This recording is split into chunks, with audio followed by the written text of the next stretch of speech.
मे महिन्याची टळटळीत दुपार. सूर्य डोक्यावरून आता जरासा कोठे कलू लागला होता. तापलेल्या डांबरी रस्त्यावर लाव्हा लवलवत होत्या. रस्त्यावरची रहदारी अगदीच तुरळक होती. रस्त्याच्या कडेने एक पांगळं शरीर ओढत हेलपाटत निघालं होतं. त्याने ट्रकच्या टायरचा तुकडा गळ्यातून दोरीने ढुंगणाला बांधला होता. त्याचा एक पाय गुडघ्यातून तुटलेला तर दुसरा लाकडासारखा वाळलेला होता. त्याने हातात तुटक्या चपला अडकवल्या होत्या. शरीर हातावर उचलून पुढे झोकून देत तो पुढे सरकत होता. शरीराला बसणाऱ्या हिसक्यांनी त्याच्या गळ्यात अडकवलेलं बोचकं घरंगळून त्याच्या गतीत व्यत्यय आणत होतं. जवळून कोणी गेलं की गळ्यात बांधलेला वाडगा पुढे करून तो भिकेची याचना करीत होता. डोक्यावरच्या केसांच्या झालेल्या जटा, वाढलेली दाढी, अंगात मळका ढगाळ कोट यामुळे त्याचा अवतार जरा भेसूर दिसत होता.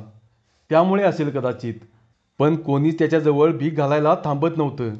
त्याला भीक मिळत नव्हती. त्याचंही त्याला फारसं वाईट वाटत नव्हतं. कारण त्याला अनुभव होता.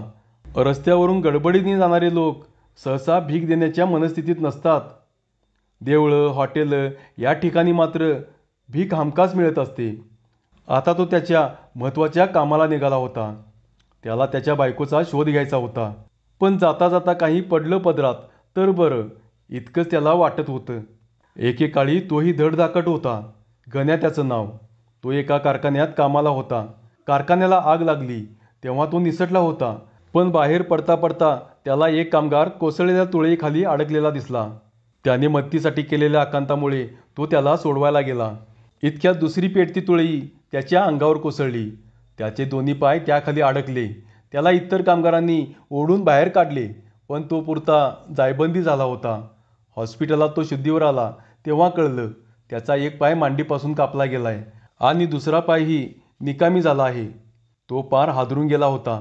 तेव्हा बायको बायजाने त्याला धीर दिला. छोटा मुलगा सोन्या, बायको बायजा आणि हॉस्पिटलात पडलेला तो. त्याच्या बायकोची फार मोठी गोची झाली होती. त्याची उपचार आणि खाण्यापिण्याची व्यवस्था कारखान्याकडून होत होती. तो त्यातून बायको पोरासाठी काही पैसे उरवून ठेवत होता. तो ज्या झोपडपट्टीत राहत होता ती उठवण्याच्या नोटिसा कधीपासून बजावल्या जात होत्या. पण इथून जायचे कोठे? सर्वांनाच प्रश्न पडला होता. एके दिवशी पोलीस फाटा, म्युनिसिपाल्टीचे कामगार आणि ट्रक येऊन थडकले. पोलिसांनी दांडुके मारीत सर्वांना बांधाबांध करायला लावली आणि त्यांचे सामान भरून ट्रक मार्गस्थ झाले. त्यात त्याची बायको आणि मुलगाही होते. गण्यावरचे उपचार संपले. त्याला 3 चाकी सायकल देऊन हाताने चालायची सवय करून दिली. एके दिवशी कारखान्याचा ऑफिसचा माणूस आला. त्याने 5,000 रुपये त्याच्या हातावर ठेवले. एका कागदावर त्याची सही घेतली. म्हणाला, आता तुझे उपचार झाले. आता तू नीट घरी जायचं काय? त्याने टॅक्सी बोलवली. गण्याला टॅक्सीत बसवले आणि सायकल फोल्डिंग करून टॅक्सीत ठेवली. अरे गण्या, तू ड्रायव्हरला तुझा पत्ता सांग. तो सोडेल तुला. मी त्याला भाड्याचे पैसे देतो. नंतर कारखाना हिशेब करून देईल तुला काय द्यायचे ते. तू कारखान्यावर ये नंतर काही दिवसांनी.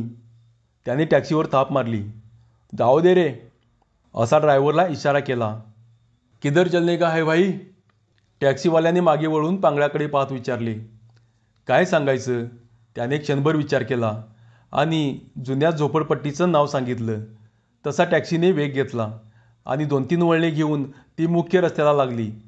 पळणाऱ्या टॅक्सीबरोबरच गण्याच्या डोक्यात विचारांची चक्रेही जोराने फिरू लागली होती.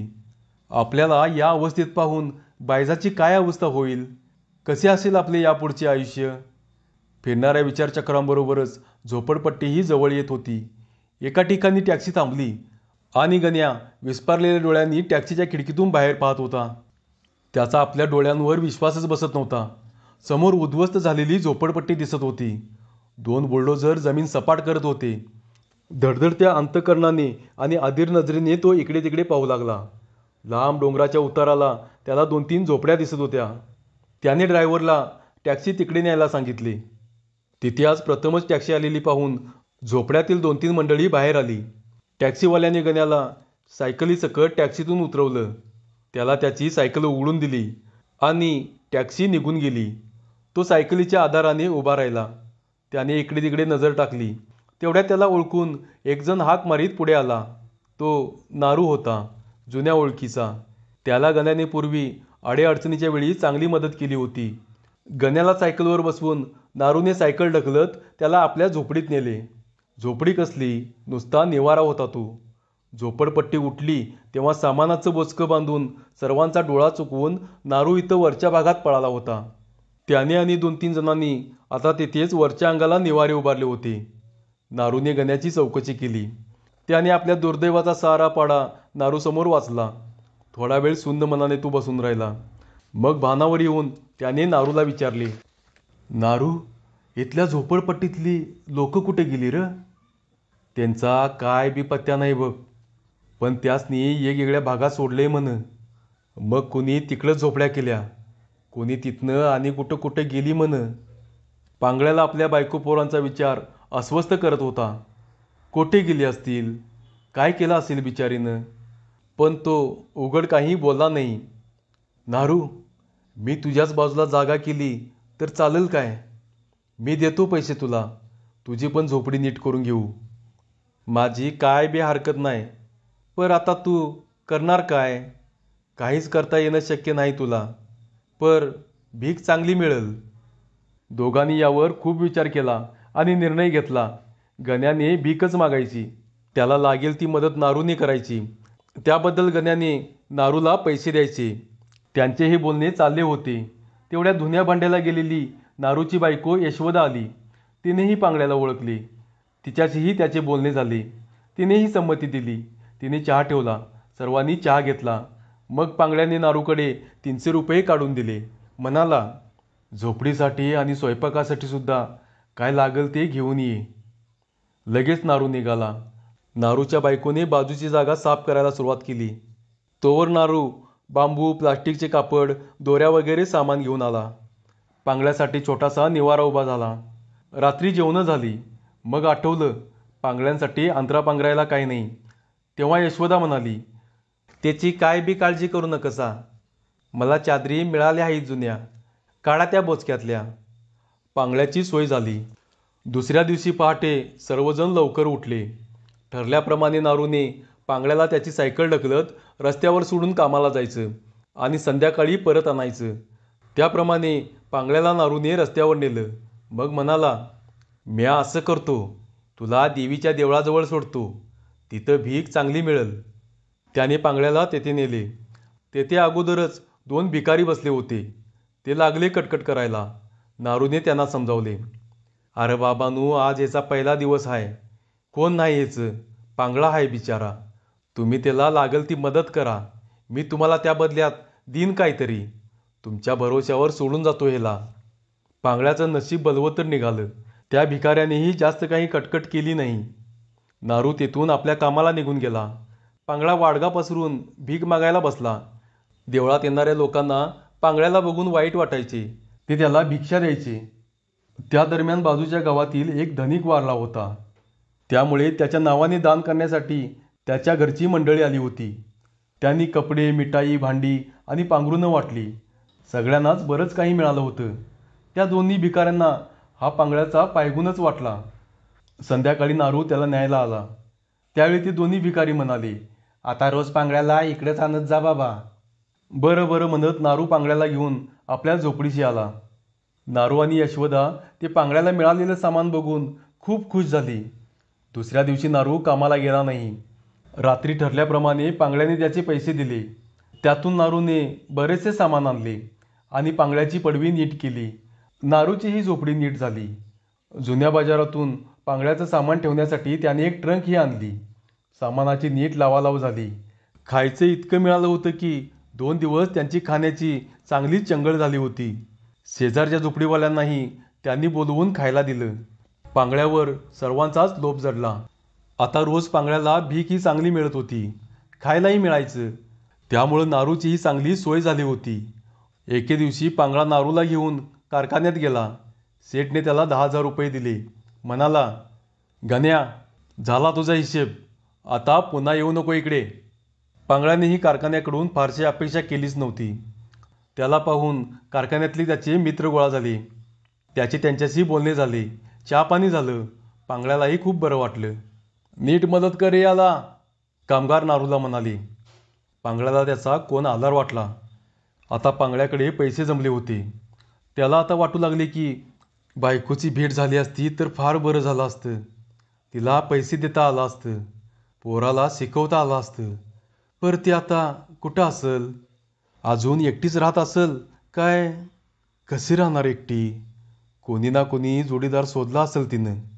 तसं केलं असलं तर बरंच आहे. माझा आता तिला काय बी उपयोग नाही. मी काय आधार देणार तिला? पर मला त्यासनी मदत करायला लय आनंद वाटला असता.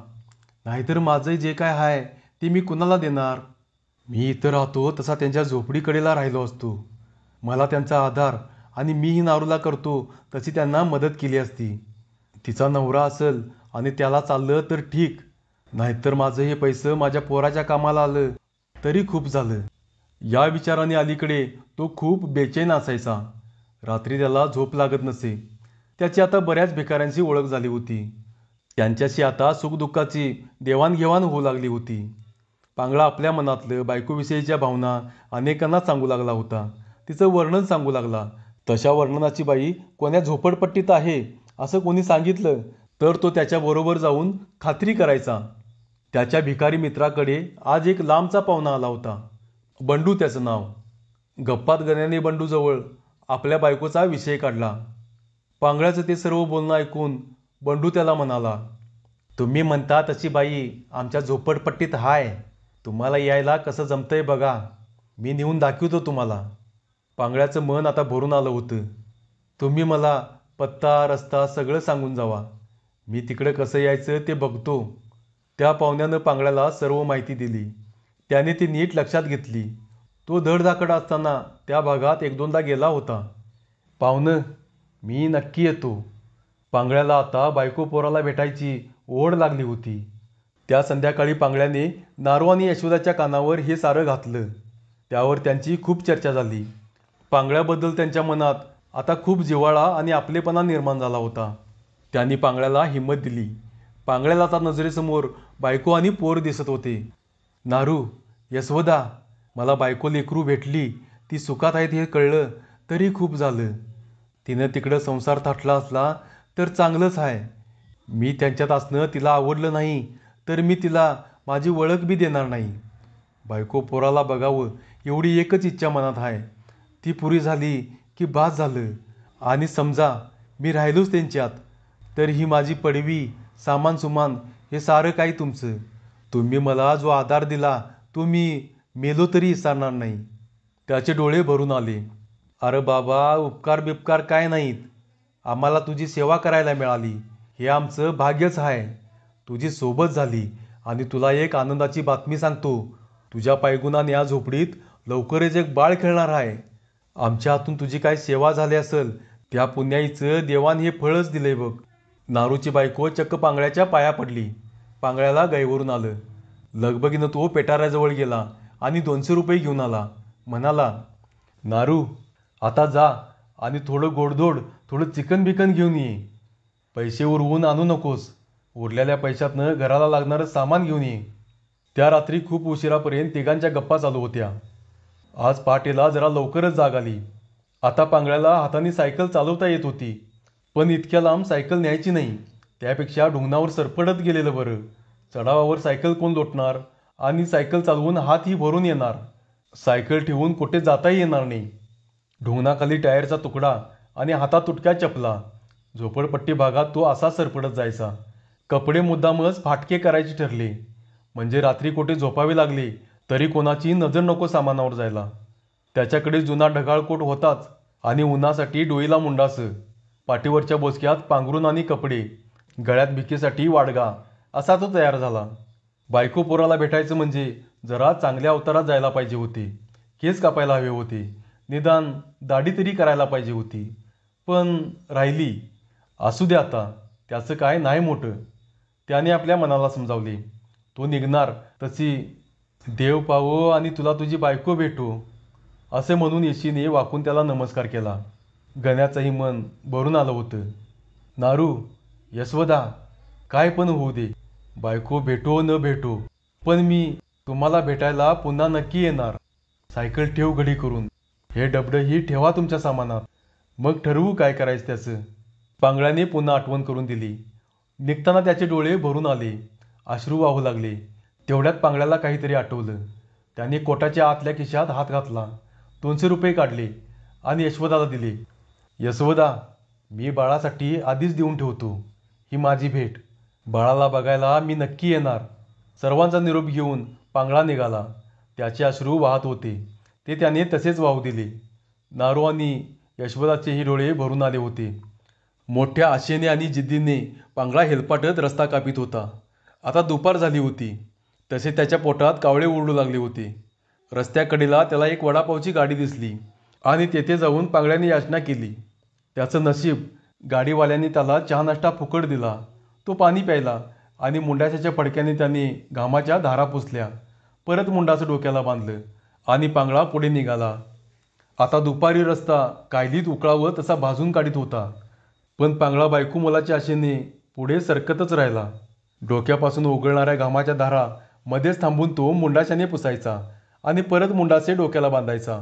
ओलं झालेलं मुंडासं डोक्याला गारवा देई, हा त्याला फायदा वाटे. तो पुढे हेलपाटला होता. इतक्यात अ बाबू एक पैसा दे दो, असे करून स्वर त्याच्या कानी आले.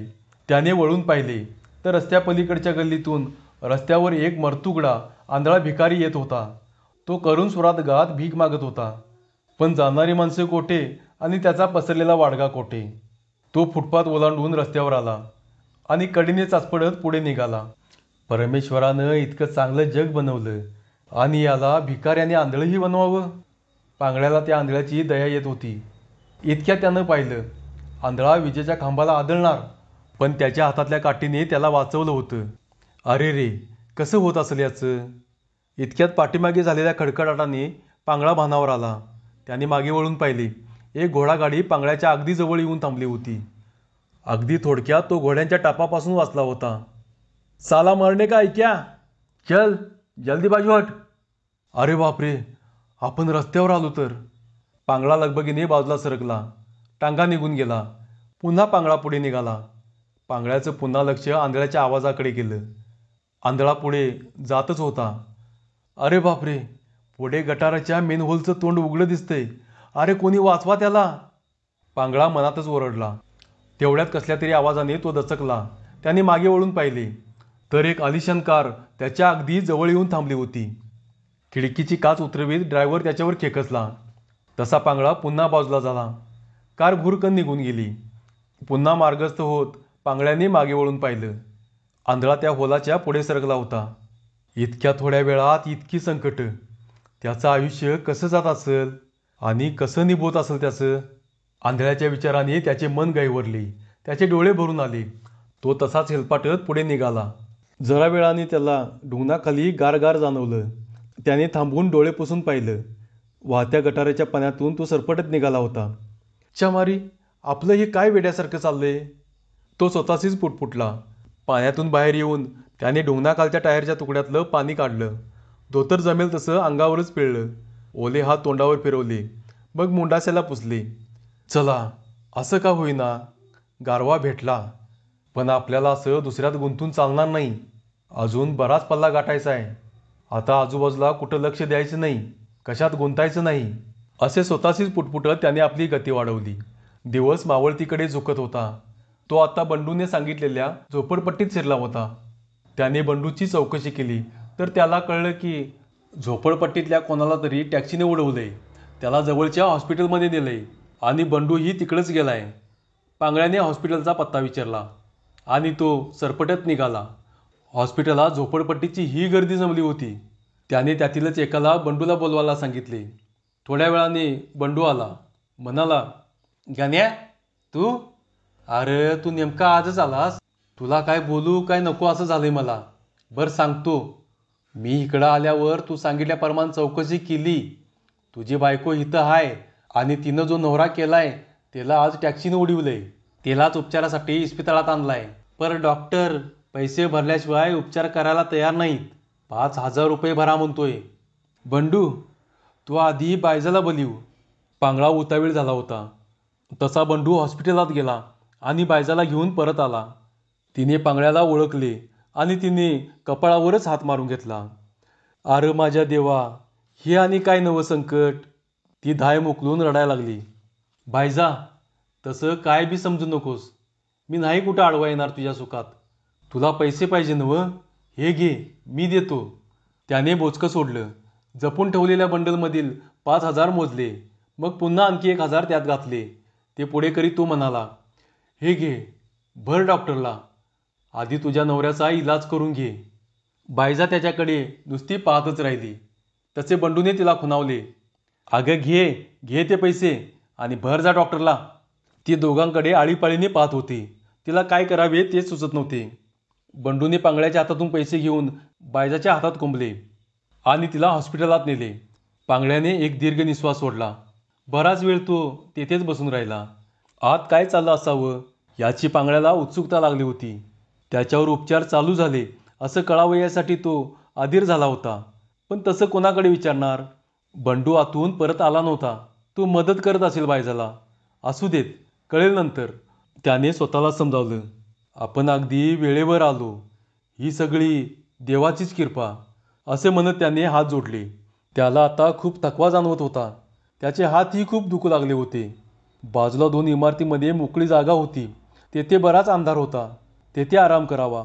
आणि कोणी दिसलं जाताना तर विचारू बायजाच्या नवऱ्याबद्दल. तो मनात म्हणाला. गाठोडं उशाला घेत तो लवंडला. त्याच्या डोक्यात आता विचारांची चक्रे गरगरत होती. देव पावला. बायजा भेटली. तिच्या अडचणीच्या वेळी कामाला येणं झालं. देवा, तुझं लई उपकार झालं. त्याने हात जोडले. अरे, सगळ्या गडबडीत बाळाचं विचारायचंच राहिलं. उद्या सकाळी त्याला बघायचं, भेटायचं आणि आपल्याजवळ आहेत ते पैसे त्याच्या शिक्षणासाठी बायजाकडे द्यायचं. घेऊ दे त्याला शिक्षण, होऊ दे मोठा. बायजाचा नवरा बरा होईपर्यंत इथेच कुठंतरी निवारा शोधून राहावं, भीक मागावी. मग त्यांना विचारावं, त्यांच्या झोपडीच्या कुडाबाहेर आपल्या निवाऱ्याची व्यवस्था होईल काय? सांगायचं, माझा काय बी भार ठेवणार नाही तुमच्यावर. बाळ कसा वाढतोय ते बघता येईल मला. पण मी बायजाचा आधीचा नवरा आहे हे लोकांसनी कळलं तर ती आवडल काय त्यासनी? या विचारांनी त्याला घेरलं. पण त्याला थकवाच इतका आला होता की या विचारातच तो झोपेच्या अधीन झाला होता. धन्यवाद.